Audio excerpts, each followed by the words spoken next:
decent infrastructure. So what's happening here is an example of national and state politics that are happening all over this country.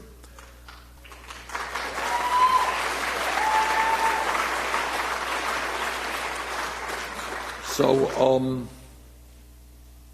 let me just thank all of our panelists, and we'll begin the discussion, and after the panelists are through, and we'll open it up to your questions and comments. But once again, thank you very much for being here. Now,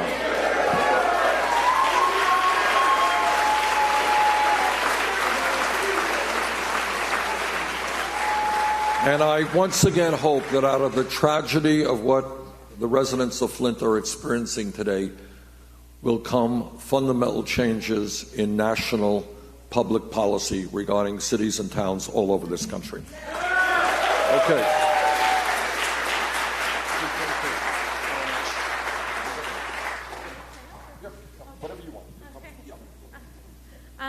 Hi.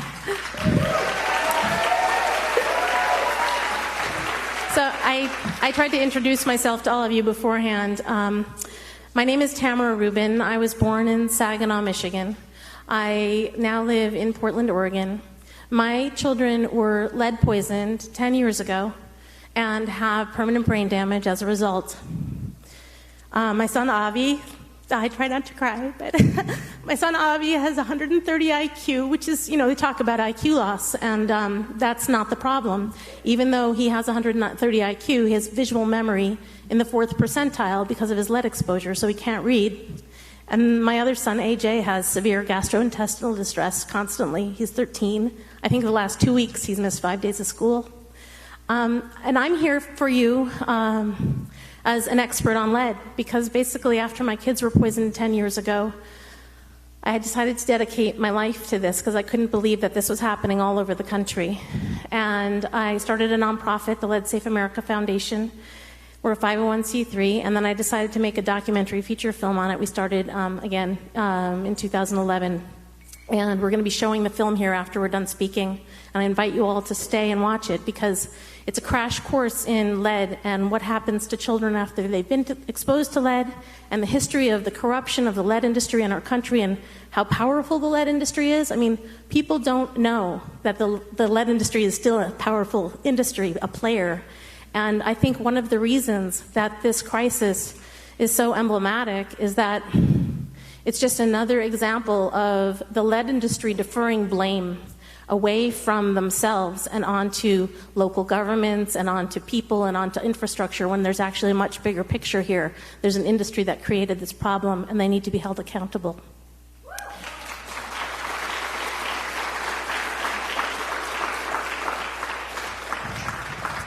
So I hope that you'll stay for the film and I can answer any questions about lead. I also have a few other experts here in the audience and several other mothers of lead-poisoned children that you'll be speaking with later. Thank you very much for having me.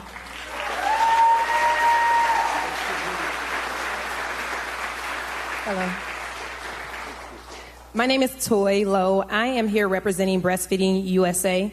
I contacted Tamara a couple weeks ago because I had mothers in Flint who are breastfeeding, and they were concerned that they were contaminating their babies with poisoned water. So I'm here because there's no evidence out there regarding breast milk and lead.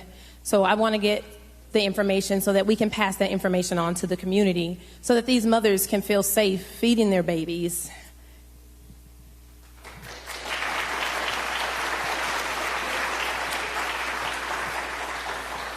Good afternoon. I'm Dan Reyes, President of UAW Local 599.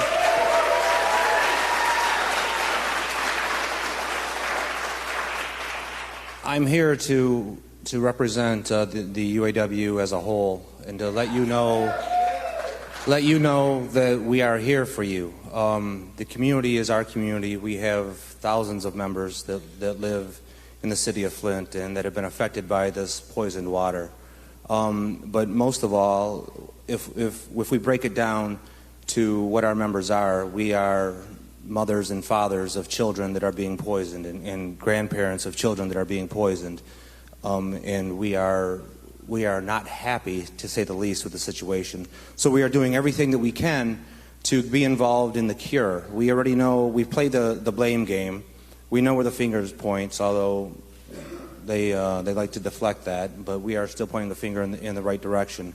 But we now need to be having a serious conversation about the cure, the healing of this community, solving the solution, breaking ground, replacing pipes. So we need to know why things aren't being done as our kids continue to get sicker by the day and the numbers continue to multiply. We are having conversations with the people that are fighting for Flint, that are fighting for you, that are making sure that your voice is heard, that you're not just screaming in a night sky and no one's listening. We are taking your message to all of our elected representatives at the state level and in the federal level. You know that Congressman Dan Kildee is doing a heck of a job for Flint.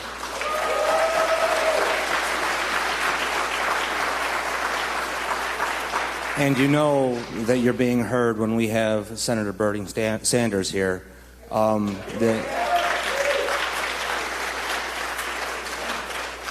You have his full attention. Let him know what Flint needs to heal. Thank you.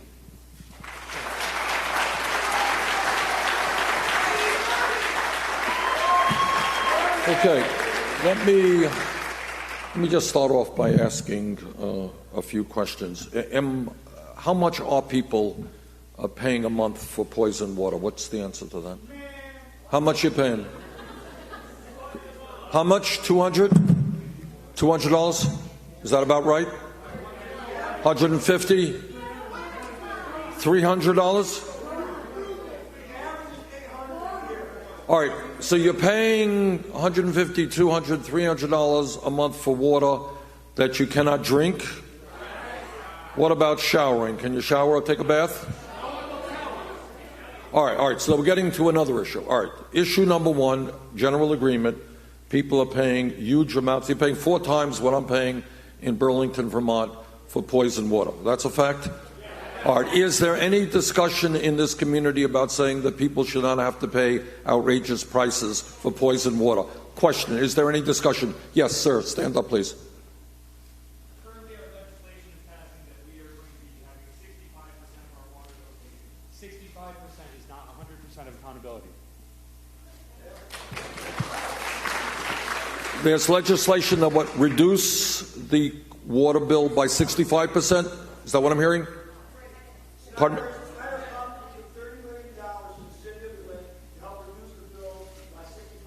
Okay. Is that retroactive? And the water is still poisoned. Okay. Number 2, all right, just help me out here. What is the quality of the water today? Is it drinkable in the average person's home? Okay. Now, I heard when I met with Danielle and some other folks, apparently one of the points that was made is there's still confusion about what is going on and what is safe and what is not safe. For example, somebody mentioned in that meeting, Danielle, and you can come up and comment on it if you want, that sometimes people assume that if you boil the water, it becomes safer, which I'm not a physicist here, but as I understand it, that's not the question. It had been boiling alerts. They were going across the screen and they were telling people to boil the water to make it usable or drinkable. I'm not quite sure if both, but from what I understand, that intensifies some of the poisons in the water. Yeah, it's been a long time. Okay.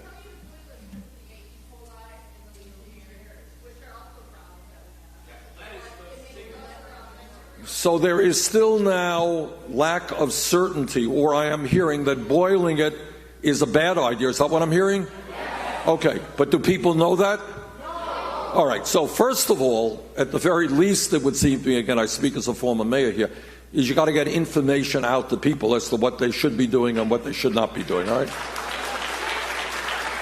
And then, Danielle, I also recall that you have an immigrant population, non-English speaking population, or even more in the dark than other people. Is that right? I think so.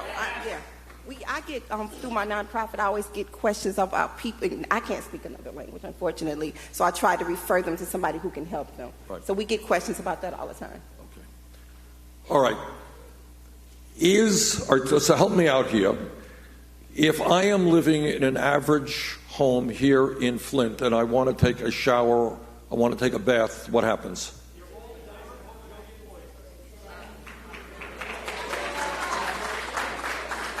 You flip the dice and you hope you don't get poisoned. Is that what's going on? Okay, what are we doing? Do I understand that water is now being distributed this way? So if I want to take a bath, that's a lot of these things, yes? Is there any water buffaloes coming into the town? Why is that? All right, hold on, raise your hand. Let's get some answers here. And anybody on the panel wants to... I would like to just say... You could use the mic if you want to. So I just took a bath here the other day in Flint about 10 days ago when I stayed in my hotel, and my skin was burning afterwards. And I have a pretty big Facebook following, and people are like, "Why did you take a bath in Flint?" I'm like, "I had to. I was in Flint. I had to take a bath." And the thing is, while the lead is a problem, and that's a serious problem, and I'm a lead poisoning prevention advocate, and that's going to be my priority, the treatment with chloramine and chlorine and fluoride is also a significant problem, because I believe, from what I know as an environmental activist, that this water is also being over-treated at this point. And I would not consider the water, even if the lead levels are low, safe to drink. It smells like a swimming pool when you turn on the tap. The one other thing that I'm not sure people are fully aware of is that when you combine chloramine with fluoride in the water system, it increases the bioavailability of lead by 900%. So it sounds to me like there's lack of clarity about what is happening here in terms of the quality of the water. We don't even know about the bacteria that are present in our water, because these are literally things that the Environmental Protection Agency doesn't even, they don't even test for having things that are in our water. We're getting infected with things that aren't even a part of our testing structure whatsoever. How is this a thing? Like, how are we being poisoned by things that are present in our water that nobody is even testing for? With Legionnaire's disease, our cases went up from, 4 to 10 cases as of 4 or 5 years ago. Now we're at 80 cases a year. And this is something that's been charted. But this is just one actual thing that we test for. We don't test for a slew of other bacterial and viral things that are in our water. Right, How is this a thing? So I'm hearing from you that you're not, to say the least, happy with local, state, and federal response. Might say that. Now, I'm in the United States Senate. What about the EPA? Have they been doing what they should be doing? Okay. Here, stand up if you could, please, sir. Was an EPA employee, and an EPA employee brought this to light. Okay. Senator Sanders, can I add something? Sure. I have mothers. I was at a town hall meeting, and mothers are concerned about their daughter's reproductive system. They're worried about them being able to be grandmothers. We're worried about, because I get requests for jugs of water and gallons of water to take baths, so they won't have to keep pouring the bottled waters in the tubs, because it takes about a 24-pack to take a bath, and then it's a family of 5 or 6.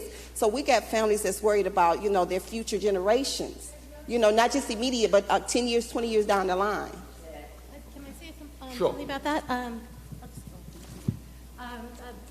So we're an advocacy organization. We try and collect this information free of government bias, free of industry bias, and that's our website has a lot of information. One of the things is a doctor that we've interviewed.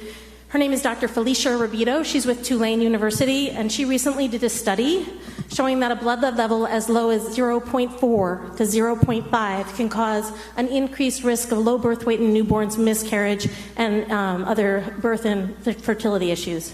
And they're telling nursing mothers that don't worry unless your blood lead level is 40 or above. And it's 0.5. So the misinformation is getting to the public about the level of concern. So even even though the federal standard for lead in water that it's considered toxic is 15 parts per billion, it's been now, the recommendation is lowered to 5 parts per billion. But when you're looking at these trace levels in maternal blood, you're really looking at a serious impact at very low levels. Let me ask this question. I know this, what broke my heart 9 days ago, and it's really one of the most horrific statements I've ever heard. We had a woman in the meeting who talked about, Danielle, you remember this, a bright young daughter that she has, who's doing really well in school, outgoing. And she has noticed, correct me if I'm wrong here, but she has noticed in the last 2 years a significant deterioration of the intellectual capabilities of that child. Is that right? Yes, sir, Senator. I know her daughter personally. She was an honor roll student. In the last 2 years, they couldn't figure out what was going on with her. Her grades were dropping, her attention span was shortening, and now they have her in special education classes. And she has tested positive for lead poisoning. So in other words, what this mother observed, and can you imagine, well, that's what I want to talk for a moment about, a mother watching her very bright, outgoing young girl deteriorating intellectually, and now I think is in a class for special ed. Yes, sir. Short-term memory and so forth problems. What are we observing in the community? Are we seeing things like this? Who wants to talk a little bit about some of what we are seeing in the community? Senator? Yes, where's the hand? Nakia. Yes, ma'am. I don't see you. Right Raise here. your hand, Nakia. Okay. Yep, please. Your name, please? Yes, my name is Nakia Wakes, and I'm a resident here in Flint, Michigan. Nakia, if you could turn around so that everybody could see it. Me and my children has had a major impact. I lost twins in July of 2015 due to being poisoned.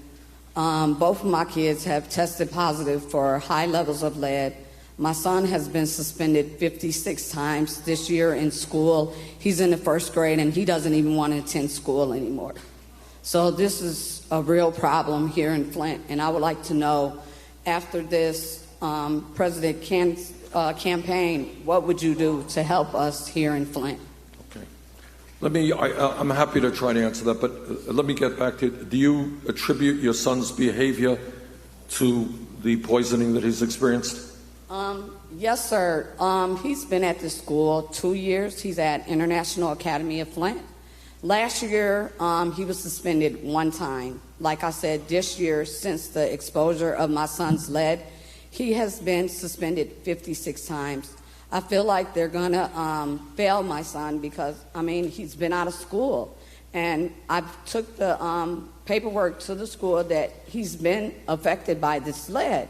And they're saying that, the lead can cause behavioral problems, right, which I'm seeing, I'm seeing it at home. And that's what you're seeing in your son right now? Yes, and I know that it's an effect from him being affected by the lead. Okay. Well, thank you for having the courage to stand up and tell us your reality. Okay.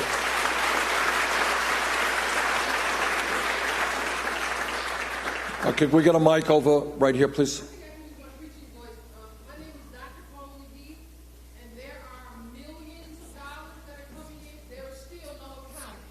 Paula, there's a mic there.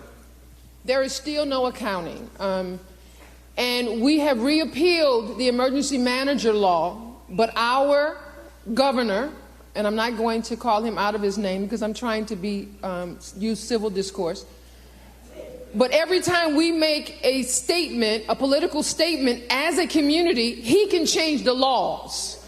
And the laws do not apply to him, including the Federal Information Act. He has exempted himself from all of the Democratic view. And to give you just an idea of what's happening in this community, we have millions of dollars coming in, and we have people from other cities who are coming in with more water than his people are giving to people.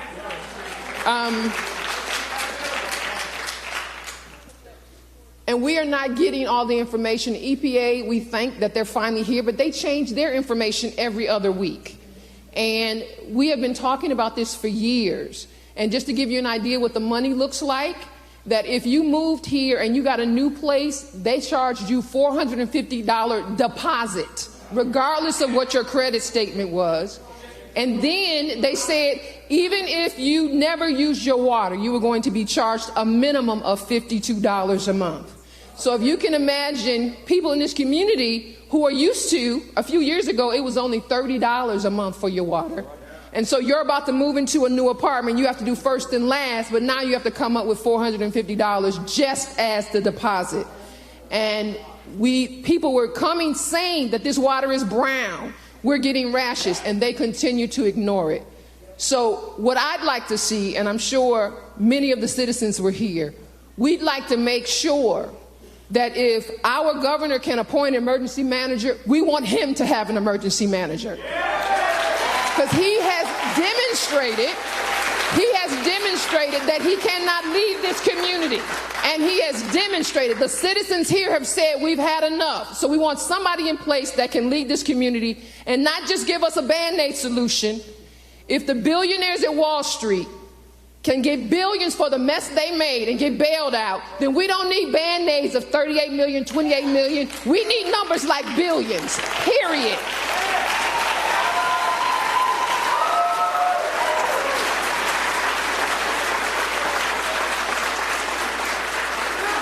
Okay.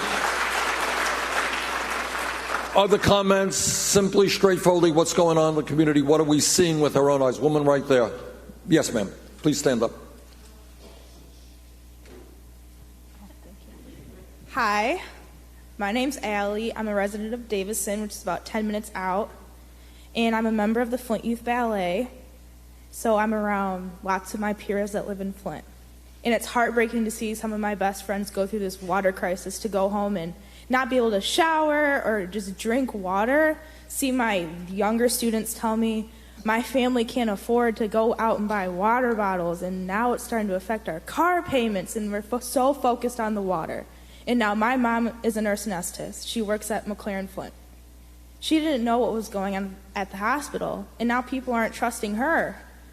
So I want answers. I want to know why my mom's getting blamed when she didn't know anything. I want to know why my peers can't even go home and drink and shower. Good. Thank you. Okay, sir. Yeah. Let's get a microphone. Just tell us who you are. Yep. All right, let's get a mic there. Can we get a mic for the councilor? First and foremost, I want to thank you for coming to Flint to take an interest into our problems that has crippled our city.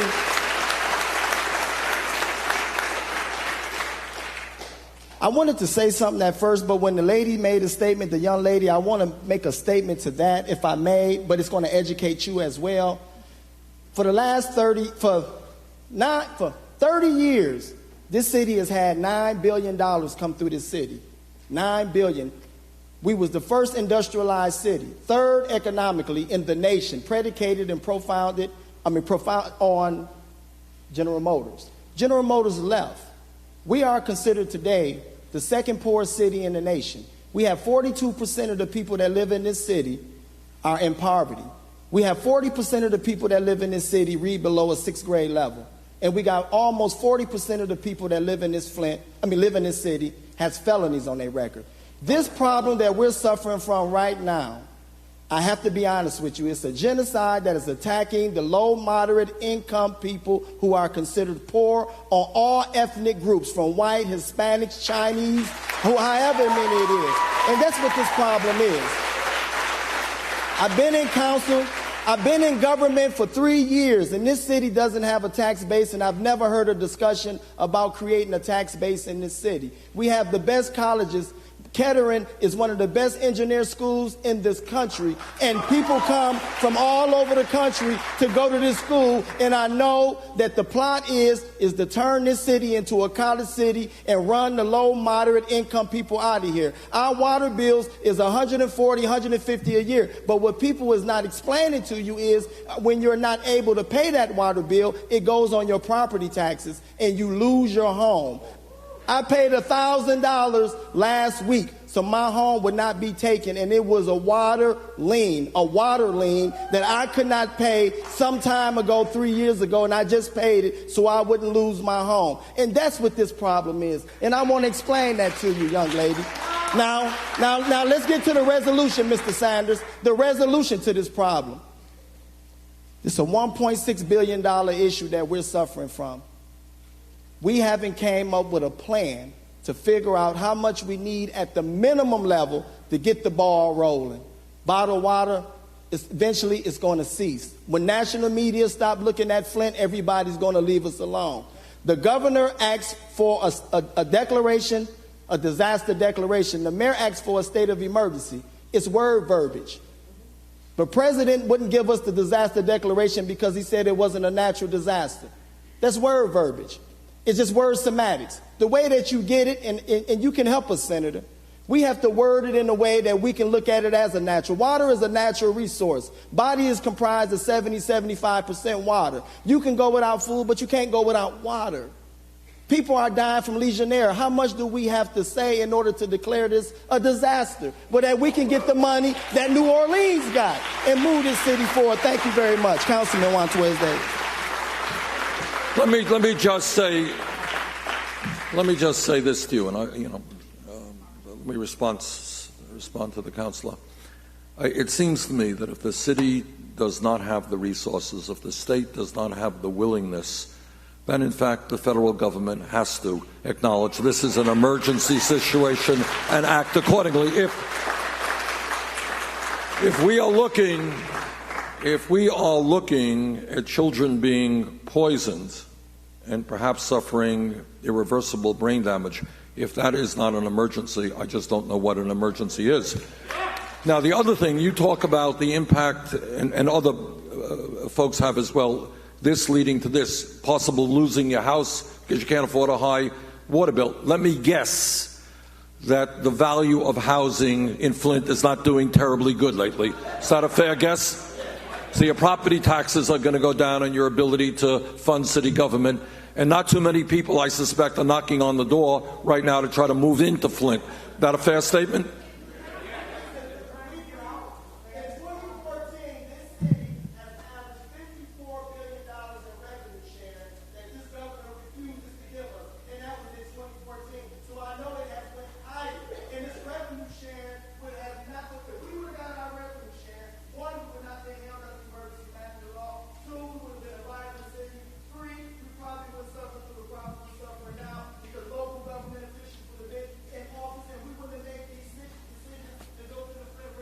Right. Okay, thank you. Okay, I want to stay on. I want to get an understanding, and I'd like America to get an understanding of what we are seeing in this community with our own eyes. Who wants to talk to that? I see a hand right there. Yes, ma'am. Let's get our mic.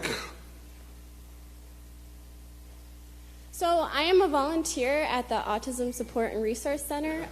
I'm a volunteer at the Autism Support and Resource Center in Genesee County, and we have kids coming in who, we don't just have kids who have autism, but we've seen an increase in kids who they have behavior problems and we don't know what's wrong. And so we have those children coming in. I just want to point out that we throw around all these terms like brain damage, and can you imagine being a 10-year-old kid? Like, these kids are aware of what's going on for some part. And I just can't imagine being a 10-year-old kid who has behavior issues, who understands that they were poisoned and something's going on. And I see these kids and they're just discouraged. And even if there are problems that can be fixed, like the resources, I just am scared that people are going to forget about us and forget about these children. And these children know what's going on, and I feel like I see them and they are defeated. And I feel like some of these kids who come into the ASRC, they don't even want to try anymore because everyone is talking and it's scary. Okay, raise hands. Got a gentleman right here, please. Can we get him a mic? Please stand up. Yep, just give us your name. My name is Earl Logan. I come from the north side of Flint, one of the most volatile areas as well. Day to day, I still deal with my people day to day, every day. And I see people can't even afford to get a ride to go get water. And that is a hardship for my family as well. When I see people who forced to really drink water because they thirsty, and they forced to drink out of their home, or they tell us we can't shower and bath, and you charge us for death. You charging us to drink death some way, because from my understanding, I heard that lead gets in your body and remains there. And that was new to me, and it can be passed down to your children through. So my question is here, even through the bottled water, it's helpful, but it's not a solution for us. It's like a way just to pacify us, to deal, not hold on before we deal with the solution. And it comes to water, the lead pipes. I'm like, how did this get this far for a whole city, which was over 100,000 people once upon a time? And I see the shrinkage. Is it a plan to shrink Flint, shrink the north side, shrink this? That's how my personal opinion on it. But the bottled water is not. It's helpful, but it's not a solution, because there has been bottled water that has tested positive for lead. That I personally tested in my home, who I was giving to my children. Let me ask you a question. Let me just try to, a lot of people have a lot of ideas, and I want to hear them all, but I want to pick up on the gentleman's point and just ask this question. I understand that they are distributing filters around the city. Are those filters doing any good? All right, who wants to talk about filters? All right, yes. Okay, so my name is Blair Davis. I'm a student here at the University of Michigan, Flint, and have been for 2 years. What I've been hearing about these filters is that sometimes they don't even filter out what's in the water. They don't even work. It's, again, to pacify us. And if this were to happen in Lansing or any other richer city, it would have been done years ago. But no, it's been taking years to even address the water problems here in Flint. The filters don't even work. And it angers me. All right, who wants to talk another word about filters? Gentleman right here, sir. Yes, right here.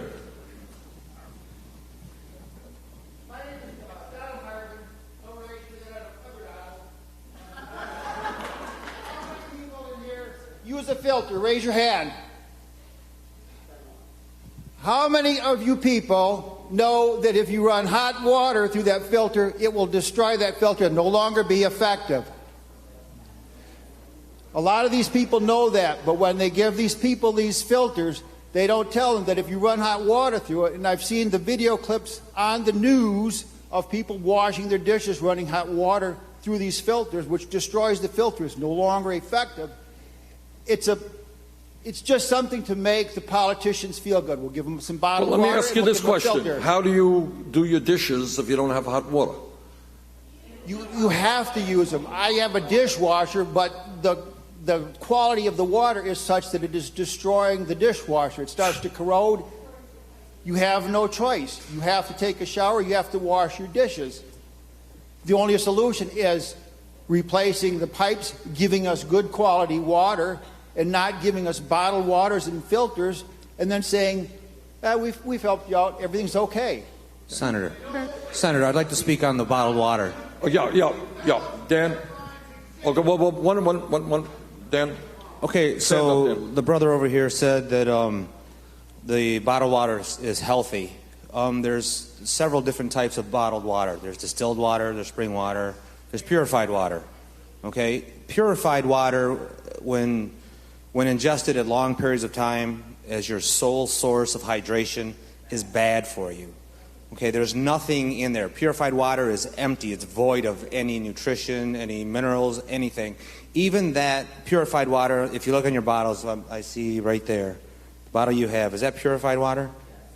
Okay. Purified water, yours is spring water. Okay, good. Spring water is okay.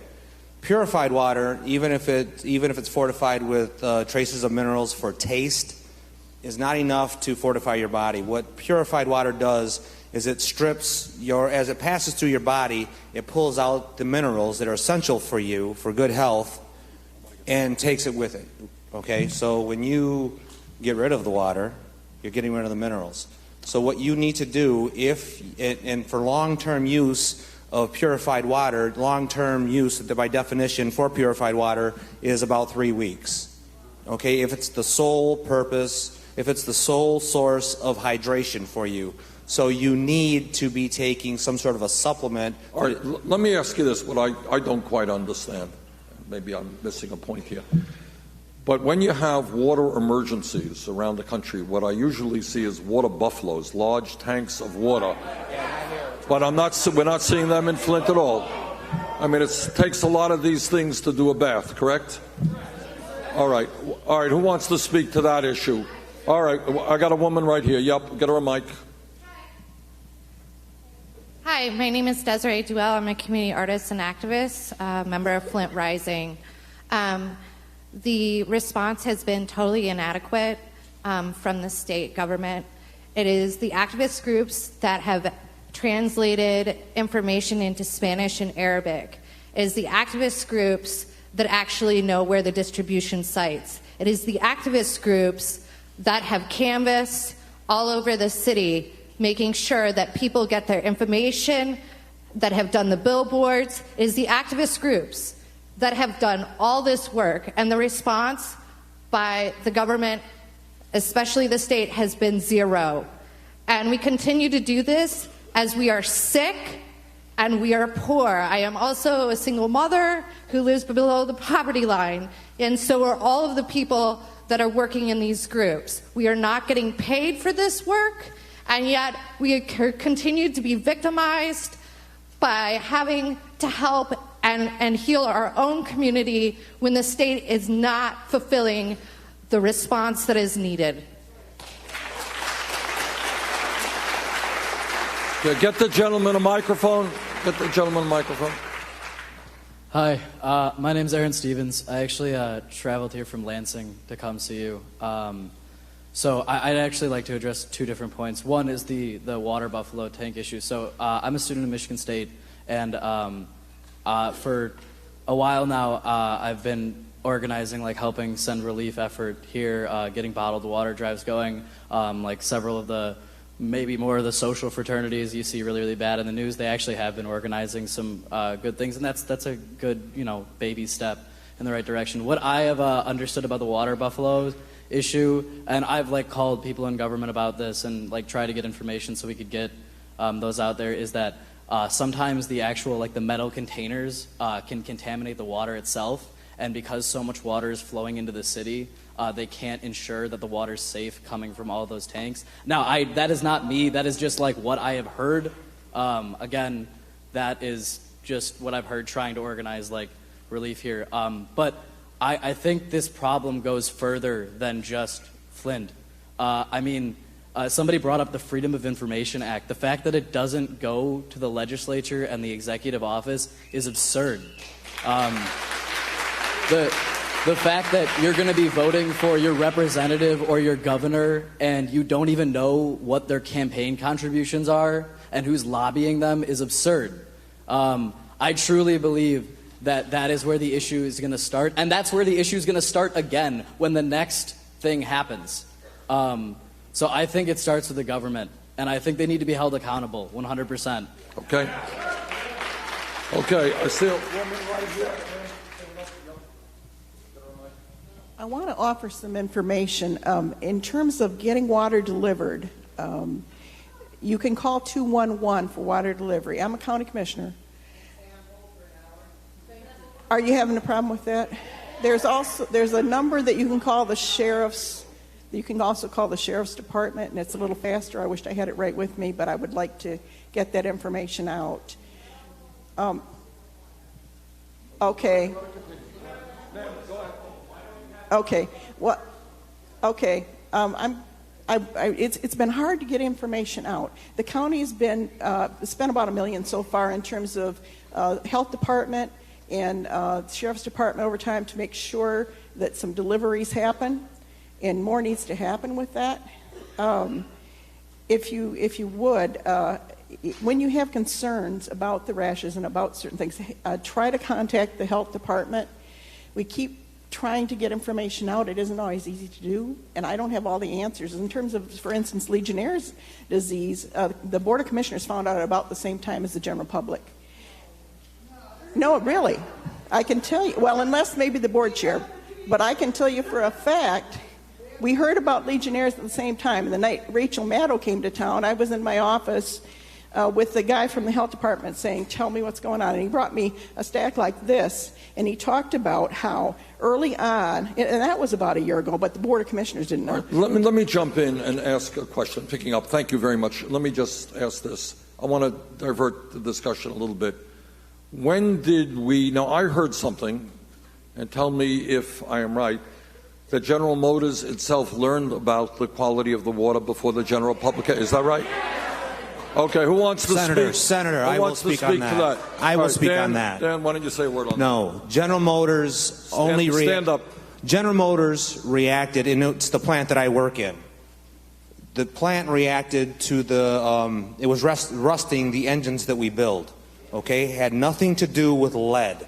They tested for everything, the whole spectrum. I've had followed-up conversations with them just a couple weeks ago to find out what they knew. There was no lead in their reasoning for switching to Detroit water. The water that they were getting from Flint was too corrosive for their engine, causing rust, causing defects, creating problems in the product they were putting in the cars that people are buying and driving. There was nothing to do with lead. But Dan, in their if the decision. water was, if it was so corrosive, that's obviously not particularly good to drink. Yes, right? but exactly, yes. That's absolutely true. But if we're talking about lead poisoning and not chemicals in the water, there's chemicals in water all across this country. So let's not confuse the two issues. Okay. There's a lead problem in the city of Flint. There's a lead problem, and it's killing our kids. Okay. Yeah, gentleman right there. Yes, sir. Yeah, right there. Yeah, you. I'm sorry, ma'am. Stand up. Yeah, sorry. Yeah, there's a bunch of stuff I want to speak to, but to keep it on track, I'm a resident of Flint, and I also work at the University of Michigan, Flint. And in terms of General Motors knowing what they knew, it's not about lead. It's not just about lead. It's about a bunch of other things that have been in our water. And when we first had the switch over to the water, we wanted to know exactly what was in the water. And we had FOIA requests, and we made them through the ACLU, and this is where Kurt Guyette came in with his investigative reporting. And we were denied the FOIA requests. They just refused to submit to the FOIA requests, and it took us over a year and a half to get that information, which is why it's coming out now. So we're finally getting the information about what was exactly in the water. It wasn't lead. We didn't even know that lead was necessarily a problem, but we knew it was a problem that GM did not want to use our water. We didn't want to use the water either. And so what we need, one of the components that we need, is to have a Department of Justice investigation into Snyder, because there are more ties. His wife has ties with Nestle. She's a spokesperson for Nestle, and that's correct. A lot of the water relief has been going to the Nestle Corporation, so a lot of the money is getting funneled to Nestle. There needs to be a Department of Justice investigation, because there are things going on that we still don't know about everything that's going on. Plus, there's been rumors that Kurt Guyette, again, the investigative reporter from the ACLU, who just got numerous awards for his legendary journalism, a lot of the stuff that's coming out, he's starting to look at the documentation from these FOIA requests that are finally getting submitted after years of demanding accountability. We're finally combing through all of these emails and these things that are coming out of the FOIA requests, and now there's suspicion that there's linked to the fracking industry. So this goes deeper, and there's more corruption, and we need to have agencies, not the agencies that are in charge, to investigate themselves. We don't need the foxes, investigating who's getting into the chicken coop, because we know. So we need an outside agency. We need it from high above, because this is corruption on the state level, and we want the information, and we do not have it. So it sounds to me like people would like to see a Department of Justice investigation. Absolutely. All right. What I want to do now, I know people want to talk, but we have a limited amount of time. But this is what I want to propose and throw out to you now. I want people to think about this a little bit. If you had your druthers right now, if you had federal, state, and local government responding to the needs of the people of Flint, what would happen now? What would you like to see? All right, hold on. All right, raise your hand, ma'am, right here. Got a woman right here. Please stand up. Get her a mic. Okay, here's your mic coming. Just hold it close to your mouth. And you could turn around and also talk to everybody. Thank you so much for coming to talk to us today. What I want to see, what I think the community wants to see, is accountability. We're sick and tired of hearing people say, well, they didn't listen, and well, gee, it wasn't my fault, it was their fault. It's about time somebody was held accountable for this and had their feet to the fire while they're actually providing us with some help. Okay, what kind of help is needed? What is the course of action you would like? Gentleman over there, yes. We got a mic over there. Okay. Hi, thanks for coming. I don't want to take away anything from the extremely terrible health situation that's going on right now. Right now in Flint, we have a water crisis that started from poor treatment of water that corroded aging ancient infrastructure that was not identified or replaced when it should have been 30 years ago. But that is not the only problem that we have here, Bernie. That's not it. When I was born here in Flint in 1980, we had the highest median household income of anywhere in the world. It was $84,000 median household income. Now, it's $21,000. We are the second poorest city in the country. 41% of our residents live below the federal poverty line, and as you know, you get close to that level, and you're already destitute.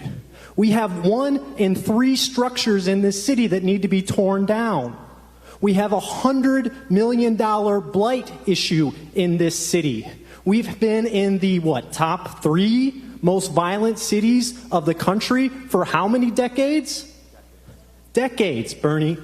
How many of our schools have been closed for lack of funding? We have 3 elementary schools that are open still here. We have a water crisis right now. But that's not the only problem that we have here. This city has been abandoned. The people had no choice but to leave and seek work elsewhere, and the infrastructure and their homes are still here. And we have no way to deal with it. We have a water crisis now, but when the attention turns somewhere else, the homes, the vacant structures, they're still going to be here.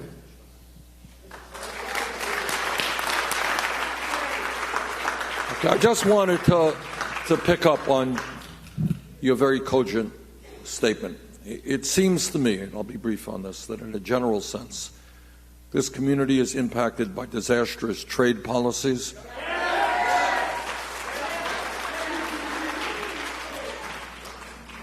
And I could tell you that as somebody who voted against NAFTA and CAFTA and PNCR.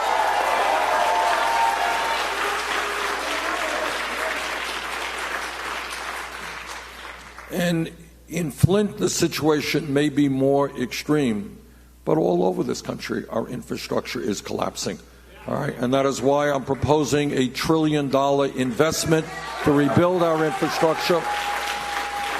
And not only will it provide safe drinking water and better wastewater plants and better roads and bridges and mass transportation, you know what else it does? It creates millions of decent paying jobs. Okay, I got a hand over the gentleman in the blue shirt. Thank you, Senator. My name's John Gleason, Genesee County Clerk. I want to thank you for being here.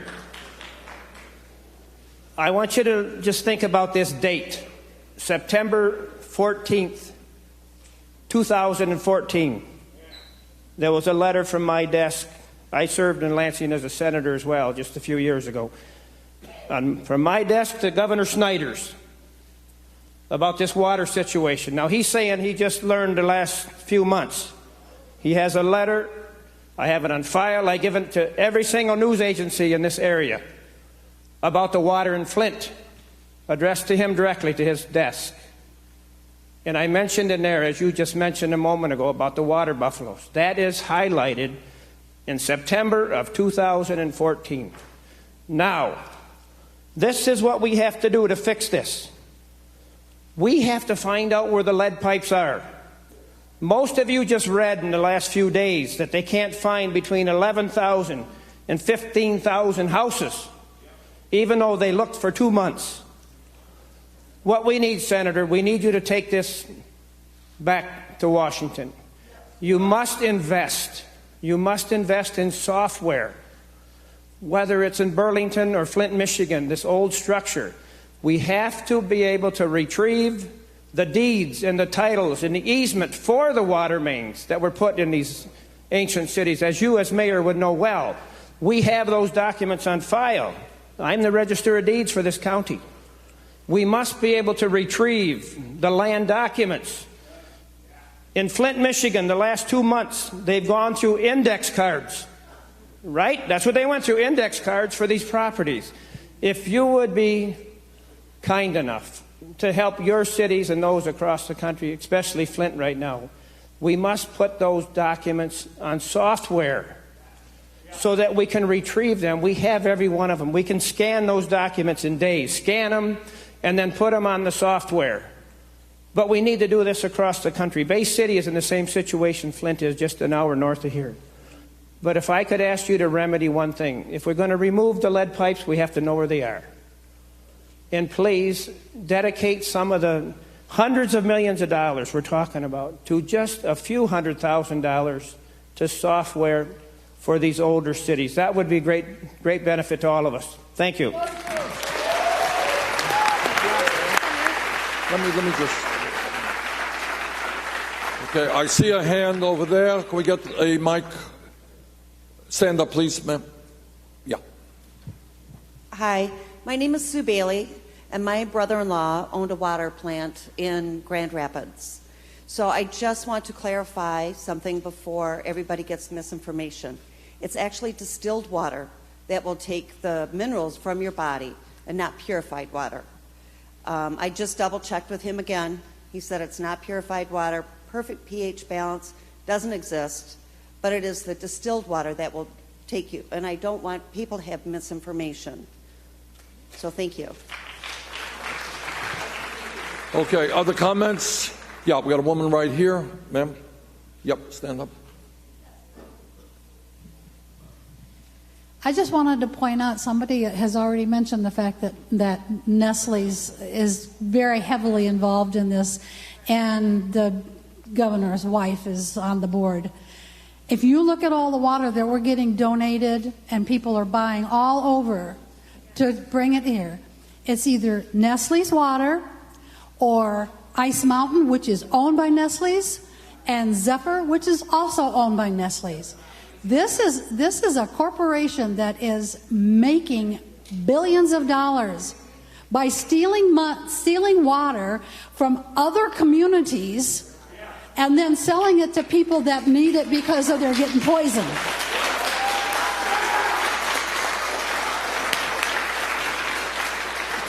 Okay. Got a woman right up front here, ma'am. Do you want to? Yeah. Here, get the mic. Turn around. You were asking about solutions to the water crisis, and I think it's a very long-term issue. It's going to play out for years to come. I think that while we are really concerned about lead pipes being replaced, we need to be concerned about the medical care of these children and adults. And I think also we need to be really concerned about the fact that our school systems are crumbling, and these kids are going to need special help when they get into the school systems and when they become adults, and it's going to take a toll on the city as a whole. The education, are they going to be able to get jobs? Are they going to be able to make money to afford things for the rest of their lives? This is going to be an issue. And I think while we think of solutions as lead pipes, we also need to think of solutions as we need to think about these humans that this is affecting. It's going to be a long-term issue. All right, thank you very much. What's your first name? Anna. Anna made a very good point. Some of the damage could well be lifelong, and people are going to need help lifelong. Let me ask you this question. Thank you, Anna, for raising it. What about a health care response to this crisis? Who wants to speak about that? Is it adequate? All right, ma'am, may I stand? A health care response to the crisis. Can you speak to that? Colette Metcalf, and I met with the U.S. Surgeon General at Mount Carmel Baptist Church. I asked him about the safety of our blood supply, our organ donations. What if we've got a baby that's in Hurley and NICU, and that baby needs a blood transfusion? Are we going to give it tainted blood? Is it copper? Is it lead? Is it TTHMs? Is it nickel? Is it cambium? Is it any other thing that was in that nasty Flint River that they did not check for? What about the organs that have already been donated? The bones that are on ice? He didn't have an answer. He's got a team of 14 with him, the top doctors in the world. One of them is from the Department of Justice. DOJ is here, people. But what do we got? We don't have any pipes. We have no water buffaloes. I contacted Homeland Security when all this started. I asked for water buffaloes. We had our petition. And as soon as they flipped the switch to take us back to that nasty water, to get us off the Flint River to go back to Detroit, that was the end of that. There's been no response for your health care. There's no free blood tests for adults. We do not have a list of victims, and John Gleason knows that we have our registry. Would be very beneficial if we had software where we could get a list of our victims. ATDSR is here. The rashes, they sent in the ACE team. That's what happened about 7 days ago when I met with the U.S. Surgeon General.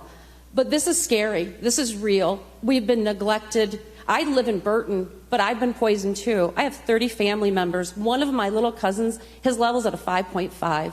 His little sister, she's a year old, she's at a 4.5. Behavioral problems. I've been to the doctors. I've been to the ERs. I've seen the burns. The doctor at Hamilton North Point had the nerve to tell us that, well, you got a rash. Talk to the health department about that. No.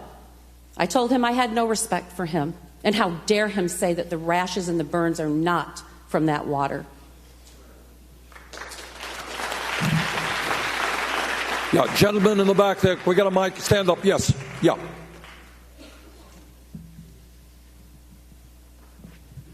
Again, I wanted to say thank you for coming to Flint. Infrastructure is kind of your thing, so thank you very much for coming here. Senator Sanders, I wanted to ask you why our governor hasn't been arrested for poisoning us. Why hasn't he been held under accounts of terrorism or domestic terrorism? I have asked for his resignation. And I don't do this lightly. You know, people have political differences and you don't go around asking for somebody's resignation. But I think the dereliction of duty toward this community has been so extraordinary that I think in good conscience he should resign. Okay. All right, I want to get back to the health issue. Can we stay on health for a moment? Is that, who wants to talk about? I see a hand back there. Ma'am? Yeah, stand up, please. Yes. Can we get her a mic? Yeah, you got it. Okay. Yeah, you're on. My name's Yolanda. I have a family in Flint, and I have young family in Flint with little babies. My concern is these young mothers, these young parents aren't getting the seriousness of this. They're saying, oh, well, hey, and they're just, well, we'll deal with it later. We really need community places where they can go get these blood tests, where we've seen where they've run out of blood strips. They've had to close the offices. The lines were so long they couldn't handle all the people that wanted to get tested. They're not being tested. So we need organizations, we need community places where they can go and get tested and find out what the results are. And we need to touch base with these young parents that don't understand the seriousness of this. And how we do that, I don't know. All right, let me ask, just want to pick up on that point. What you're saying is there are a lot of people who are anxious, wonder what's going on, and they're not able to get the testing they need. Is that That's correct? Right. Is that true? People agree with That's that? right. Okay. Okay. All right. The gentleman right here, stand up. Let's get this gentleman a mic right here.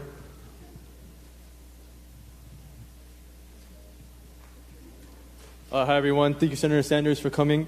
I'm part of a group in Flint called the Flint Coalition Web. It's a bunch of activists in Flint. We're just started off new. We're trying to come up with solutions to present to governors and legislators for things in Flint. And we came up with 4 main points that we want to address. We've already addressed the Congressman Kildee and some other people. I want to bring up Senator Sanders and the public as well. The first thing is the obvious: the pipes need to be changed. I mean, that's a no-brainer. The pipes need to change ASAP. It's not like tomorrow we'll do it, eventually we'll do it. No, today it needs to get done. That's the first thing. The second thing is we support Senator Peters and Stabenow and Congressman Kildee's proposal on financial support for Flint. So they put up something for $400 million. And the state said that they'd match that with $400 million, and then the federal government would give another $200 million, which would be $1 billion total for Flint. And we really ask for your support on that one and to talk to them and get that money into Flint. The third one is an independent external auditor. So when that money actually comes in, we don't want the state taking charge of the money. We want some external organization to come in and make sure that the money gets passed through Flint, and people of Flint get that money.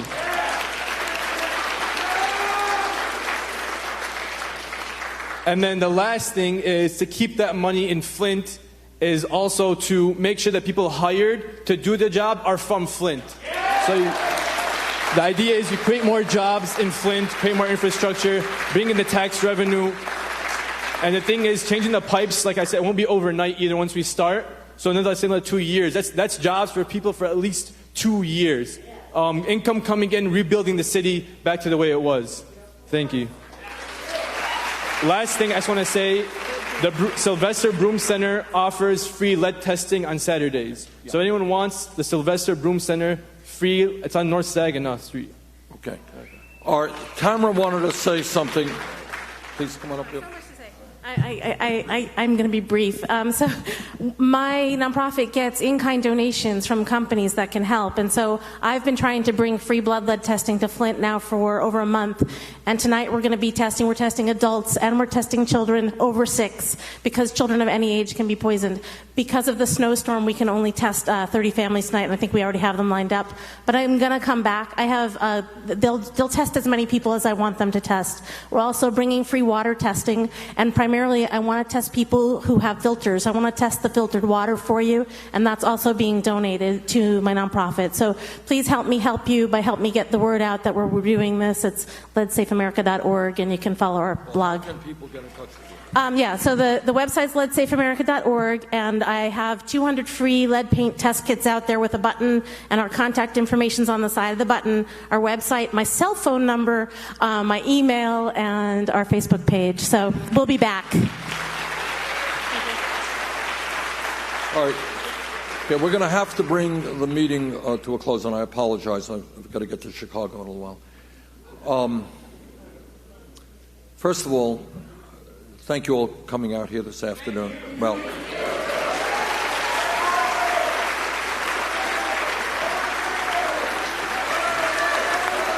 second of all,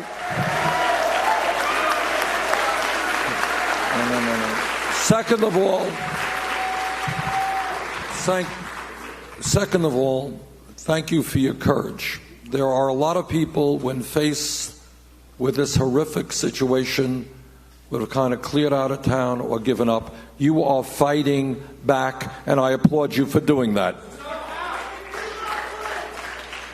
And the third thing is, what we have got to do is not only rebuild Flint, but we have, as a nation, got to get our priorities right. What is stunning, if we were a poor country, a desperately poor country, maybe we could understand this. This is the richest country in the history of the world.